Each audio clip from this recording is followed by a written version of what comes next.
At this point, my colleague Keith and I would like to talk about Pausanias 2:31-4, and then kind of go backwards to 2:27-3-4, and then go forward again to 32:1.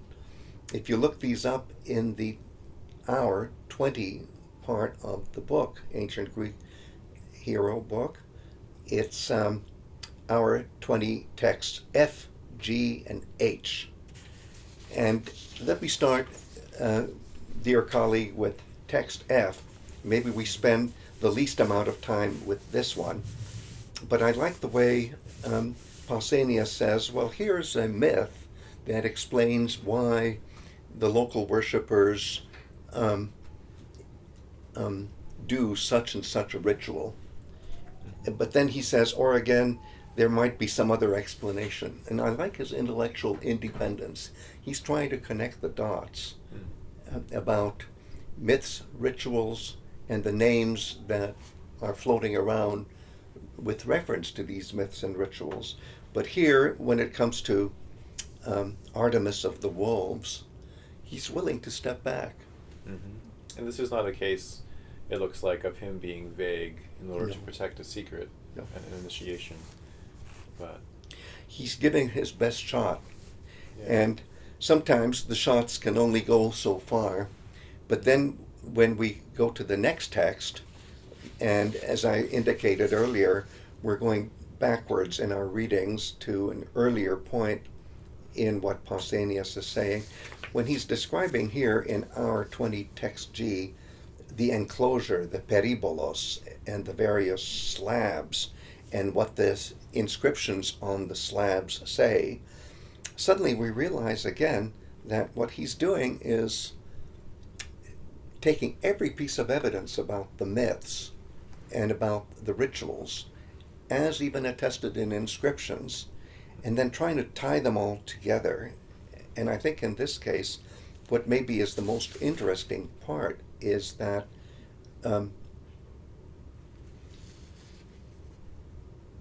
the idea of resurrection after death is explicitly unpacked. Right. The way we wouldn't find it unpacked in poetry. He's going right to the source about the local traditions in myth and ritual, and he can use a term like Authis biōnai, come back to life.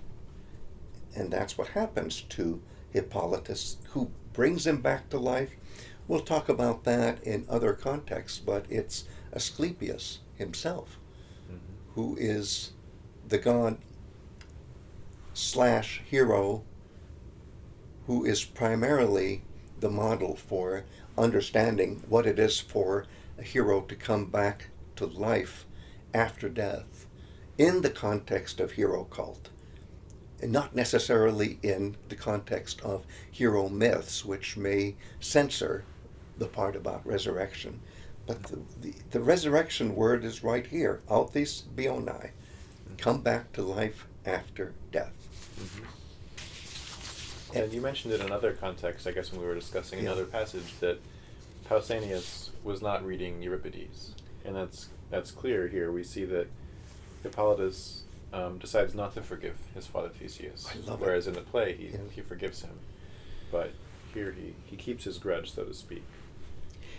And I think with that we can almost draw this discussion to a close, because our 20 text H is just part of text E, which we've already discussed.